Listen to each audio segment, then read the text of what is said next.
नमस्कार. बी चॅनल प्रस्तुत नवग्रह रत्न या विशेष मालिकेमध्ये मी केतकी आपल्या सर्वांचं स्वागत करते. त्याचबरोबर आपल्या स्टुडिओमध्ये रत्नशास्त्री अनु मोतीवाला मॅडम यांचंही स्वागत करते. नमस्कार. सध्या आपण आपल्या एपिसोडमधून भाग्यरत्नांविषयी चर्चा करतोय. मागच्या 2 भागांमध्ये आपण माणिक या रत्नाविषयी विस्तृत माहिती घेतली. आता आपण आलोय चंद्राच्या आधिपत्याखाली असणाऱ्या मोतीच्या जवळ. ह्या मोतीविषयी आपण आता चर्चा करणार आहोत. राशी चक्रातील जसं आपलं बोलतो आपण की दुसरा ग्रह चंद्र आहे, तसंच रत्नांमध्ये हा दुसरा जे रत्न आहे तो मोती. मोतीला आपण मराठीमध्ये मोती म्हणतो, हिंदीमध्ये मुक्ता, अच्छा, आणि संस्कृतमध्ये मुक्तीत असं बोललं जातं. त्याचबरोबर लॅटिनमध्ये एक सारखा यूज होतो शब्द मार्गरिटा, हा पण मोतीच आहे. आणि इंग्लिशमध्ये पर्ल. प्राचीन काळापासून जितके पण दागिने आभूषण बनलेले आहेत त्याच्यात सर्वात जास्त ज्याचा उपयोग झाले ते आहे पर्ल, मोती. तुम्ही बघितले की ते राजा असू दे, राणी असू दे, किंवा लहान मुलं असू दे, मोठ्या श्रीमंतांची मुलं, हे सगळ्यांना असं सवय होती की मोतीचे हार घाला. आत्ताही लग्न कार्यामध्ये ते जे नवरवधू नवरदेव असतो ते पण मोत्याचाच कंठावर डोक्यावर मोतीचं लावायचं ही प्रथा झालेली आहे की मोती वापरावं. जसं आता म्हणतो मोती हे 2 घटकांपासून बनलेलं आहे. एक हे जिवंत आहे, हे जे जैविक पदार्थानं बनलेला, ह्याला निर्माण करणारा किडा असतो. जे समुद्रामध्ये ते किडा जसं आपला एक चिकट दर्व बाहेर काढून त्याच्यातनं ते शिंपलीचा आकार घेऊन त्याच्यात ते दर्व जसं जसं तयार होतो त्याच्यातून मोतीची प्राप्ती होते.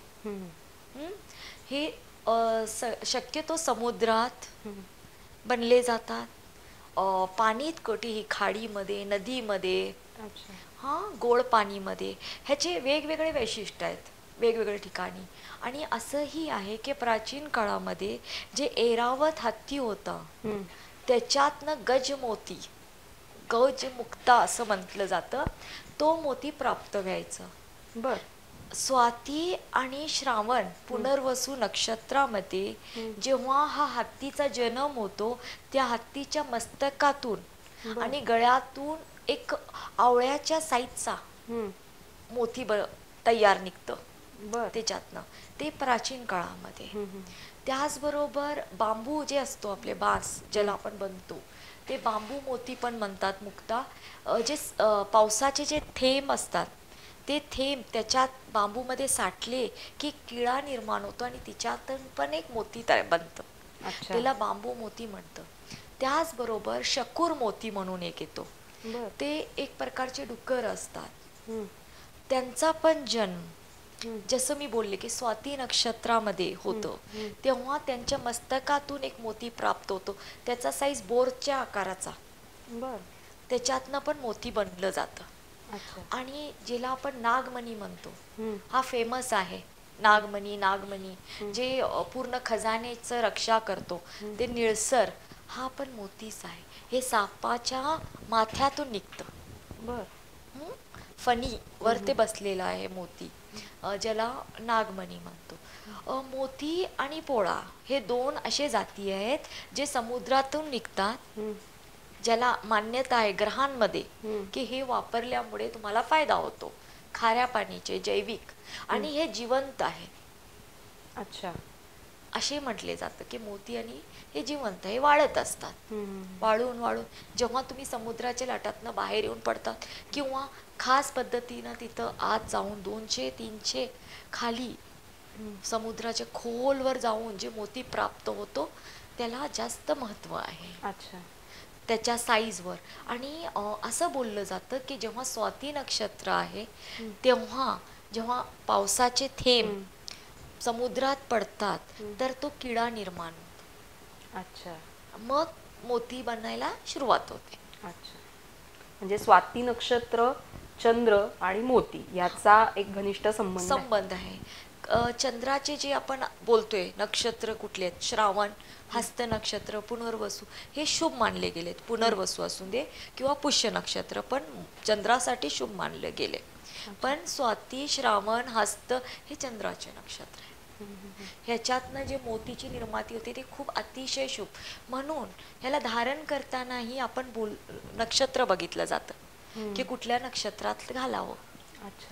जसं सूर्य आपला ग्रह आहे आणि सूर्याच्या तेजनं चंद्र चमकतो आणि तो चंद्र आपल्याला उजड इथं जमिनीवर देतो रात्रीचा. हे सूर्य आणि चंद्राचा. आणि जेव्हा चंद्र सूर्यापासून 6 राशी अंतरावर असतो तेव्हा चंद्राचा पूर्ण आकार तयार होतो, ज्याला आपण पौर्णिमा म्हणतो. अच्छा. हा, पौर्णिमा जेव्हा होते तेव्हा मोती धारण करणे हे खूप शुभ मानले गेले. अच्छा, म्हणजे जेव्हा आपण मोती धारण करतो तेव्हा पौर्णिमा असावी, म्हणजे त्याही चंद्रोदय वगैरे असा त्याचा काळ बघून. ते अशक्त झाले. जेव्हा चंद्रोदय होते, चंद्र स्टार्टिंगला छोटा आकाराचा असतो तर त्याची शक्ती अशक्त असते. अच्छा, म्हणजे तो पूर्ण ज्याही तयार होतो मग तेव्हा आपण नक्षत्र बघतो की कुठला नक्षत्र आहे, स्वाती आहे का, श्रावण आहे का, हस्त नक्षत्र आहे का, किंवा खास ठराविक दिवस बघतो जेव्हा सोमवार आहे का, तेव्हा घातलं जातं. अच्छा अच्छा. मोतीरत्नाचा एक असं आहे ते की मोतीरत्न जे आहे हे आपण बघितलं की औषधांमध्ये, वेदमध्ये ह्याचा खूप उल्लेख आहे. अच्छा. फ्रान्समध्ये एक मान्यता आहे की फ्रान्सची जी राणी राजघराणा होता ती लोक मोतीचा पावडर तयार करायचे आणि तो पावडर चेहऱ्याला लावायचे. बर.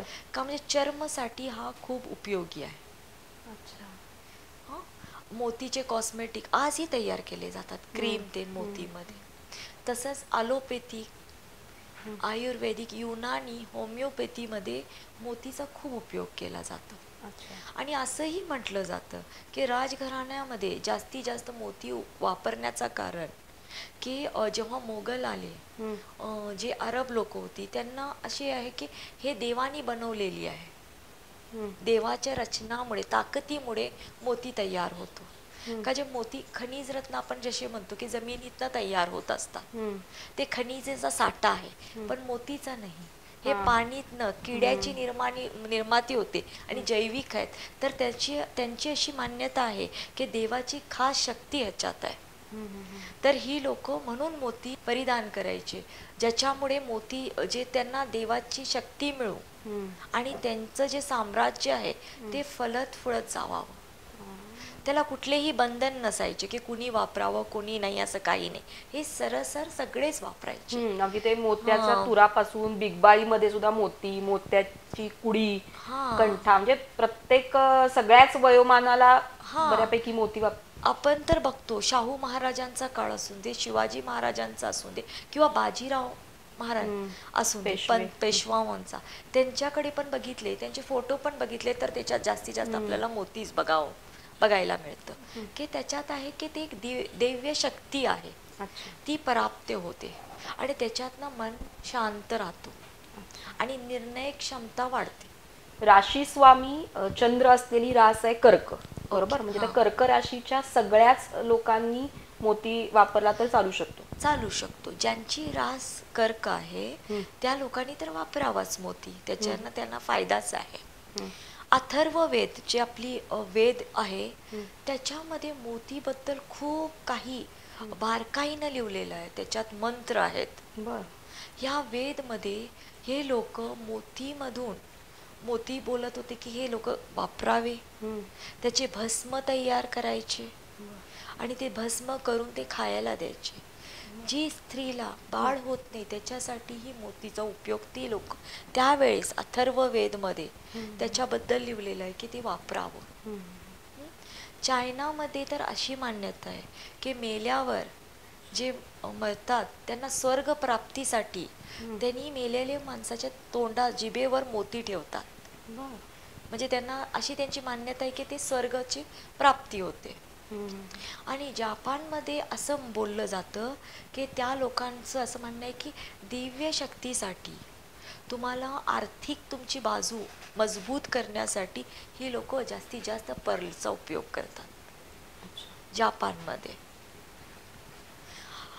आणि दुसरं भारतामध्ये दक्षिण भागात खासकर नवरवधूला मोती दिलं जातं, की मोती जर ती परिधान केली की नवऱ्यांचं जे आहे श्रीमंती वाढते आणि लग्न नंतरचं आयुष्य हा सुखदायी होतं. त्याच्यासाठी तुम्ही बघितलं असेल कर्नाटका, केरलामध्ये ह्या भागात मोती खूप दिलं जातं. मोतीचे बांगड्या, मोती, हातात अंगठी, कानातले, की त्यांच्या आणि मंगळसूत्र मध्ये कर्नाटकमध्ये आणि पोळा तरी असायला हे जैविक असल्यामुळे ह्यांची मान्यता आहे की मग त्याच्यामुळे आयुष्य जे आहे ते फलदायी, छान, सुख समाधानाचा जातो. त्याचबरोबर गुजरातमध्ये गुजराती जे फॅमिलीज आहेत, ही लोकही आपल्या मुलींना मोती देतात. का की नवराचा बिझनेस, ती जास्तीत जास्त व्यापारी लोक आहेत, तर त्यांचा व्यापारामध्ये वाढसाठी त्यांची अशी मान्यता आहे की जेव्हा मुलगीला आम्ही मोती देतो त्या मोतीमुळे त्याच्या नवऱ्याचं व्यवसाय वाढू दे आणि घरात लक्ष्मीची प्राप्ती राहून दे, धन संपदा वाढत जाऊन दे, असं बोलले गेले. आणि मोती कुठून सापडतात, कुठल्या समुद्राचे फेमस आहेत, हे पण खूप लोकांना असं वाटतं की कुठला वापरावा, श्रेष्ठ कुठले आहेत. तर ह्याच्यात एक आहे की सर्व पहिल्यापासून जे श्रेष्ठ बोलले जाते ते बसराचे मोती. बसरा समुद्राचे मोती जे आहेत ते खूप खालीपर्यंत, आणि त्यांचा कलर सिल्वर सारखा, चांदी सारखा आणि चमकदार असतो. त्याच्यात एक चमक, आणि त्याची हार्डनेस खूप आहे.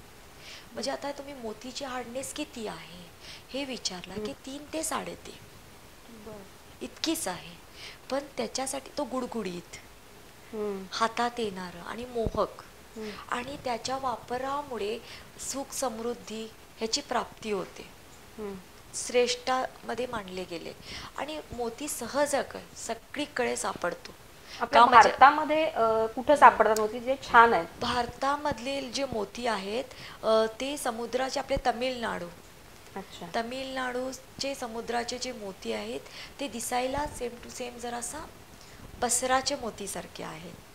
आणि ह्या मोतीमध्ये बसरापेक्षा कमी हार्डनेस आहे, थोडासा कोमल आहे ते, म्हणून लवकर नष्ट होतात. पण आणि काही वेळेस त्याला चुन्नी खाळीचे मोती पण म्हटले जातात, तिकडचे मोतीला. तामिळनाडू. समुद्र कुठे आहे? गोवामध्ये. इथं तुम्हाला मिळणारच मोती, हा सापडतोच. का म्हणजे ते जीव तयारच होतात. पण ह्याच्यात फरक आहे. त्यातल्या त्यात मौलिक तिथले सिलोनी मोती, श्रीलंकेमध्ये खूप समुद्र आहेत, तिथले मोती पण खूप छान आहेत. आफ्रिकामध्ये निघतं. ऑस्ट्रेलियाचे मोती खूप सुंदर आहेत. अमेरिकाचे मोती शुभ्र आहेत, पांढरे शुभ्र. मोतीचे कलर तुम्ही बघितले की काही वेळेस नॅचरल मोती गुलाबी कलर मध्ये येतात, ब्लॅक कलर मध्ये येतात, ग्रेइश कलर मध्ये येतात, ब्लूश मध्ये येतात, थोडी छटा असते, काही इंद्रधनुष्याचा तिला कलर दिसतो मोतीमध्ये. जसे कल्चरल मोती असतात का, इतकं ते ज्वेलरी वापरायची प्रथा आहे, रिवाज आहे की लेडीजना पण सगळ्यांनाच आवडतात. तर इतके ओरिजिनल मोती महाग असल्यामुळे सगळ्यांना वापरता येत नाही, म्हणून कल्चरल मोती तयार करण्याचे पण जास्त आता म्हणजे मोती पालन ॲग्रिकल्चर मध्ये करतात, त्याच्यात खूप मोठा व्यवसाय होतोय.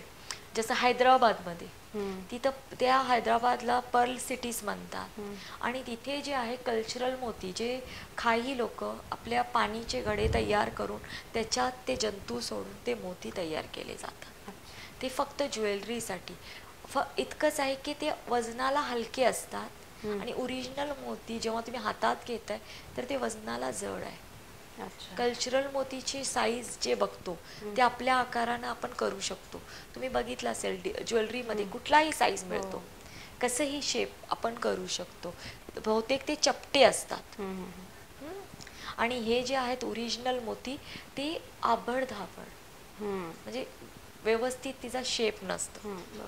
काही बंगालचे जे मोती येतात, आपले बोलतो आपण बंगाल खाणीचे मोती, समुद्राचे, त्यांचं वजन जास्त येतो. ते मोठ्या साईज मध्ये येतात आणि वजनाला छान, कलर पण सुंदर येतं त्याचा. मग आता हे मोती आपण जेव्हा परिधान करतो त्यावेळी आपल्यावर काय इफेक्ट होतो? तुम्ही सांगितलं की त्वचा रोगासाठी हा चांगला आहे, म्हणजे आरोग्याच्या दृष्टीने आहे. तसा चंद्र हा जर मनाचा कारक आहे तर मानसिक दृष्ट्या आपल्यावर काय प्रभाव त्याचा कसा असतो? म्हणजे आता हे मोती रत्न जेव्हा कुणी वापरतं, सर्वात पहिला हे मनाचा कारक तर आहेच आहे. त्याचबरोबर ज्या लोकांना आजारपण, मानसिक आजार जास्त आहे आणि काही वेळेस अभ्यासामध्ये एकाग्रता लागत नाही, जी लोक काही वेळेस असं असतं की PhD पुस्तकं जे धर्मगुरू आहेत त्यांना वाटतं की शांततेनं अभ्यास करावा देवाचं, ह्या ताकदीसाठी मोतीचा खूप उपयोग केला जातं.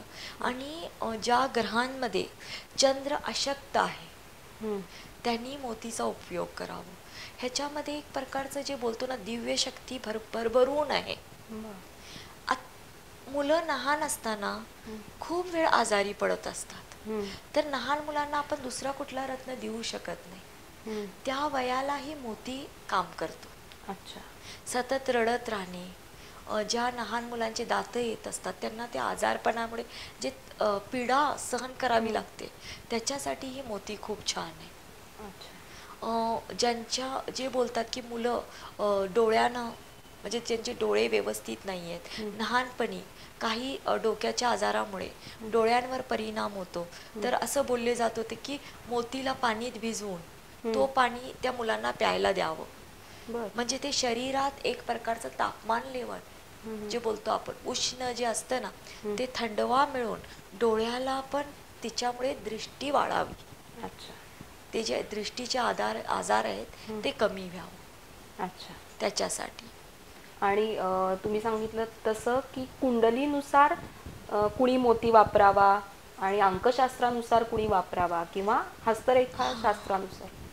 जर कुंडली बघितले तर मेष राशीमध्ये पण, मेष ते आपण मीन राशी, आपल्या 12 राशी आहेत. ह्या 12 राशीपैकी जेव्हा चंद्र तुमचा कुठे बसले, आता चंद्र जिथं बसतो ती राशी आपली आहे हे आपल्याला माहीत आहे, तर तिथे आपण ते वापरणं काय नाही. चंद्राचा प्रभाव ज्या राशीमध्ये, आता चंद्राचा मुलगा म्हणून बुधाला मानलं गेले. बर. ठीक आहे. आणि हे मित्र ग्रहांमध्ये येतात.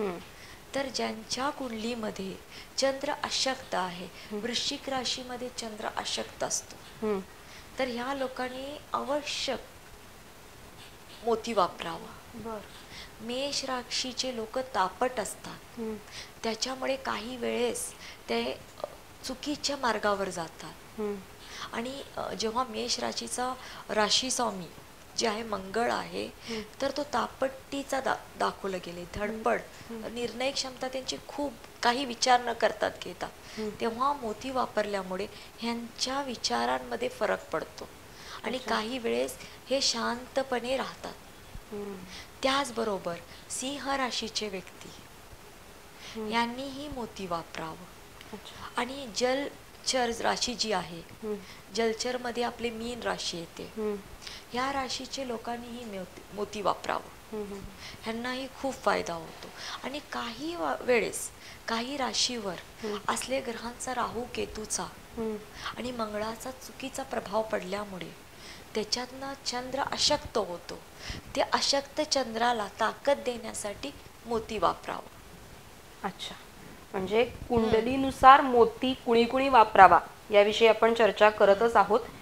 पुढच्या भागामध्ये आणखीनही काही माहिती जाणून घेणार आहोत. तोपर्यंत नमस्कार.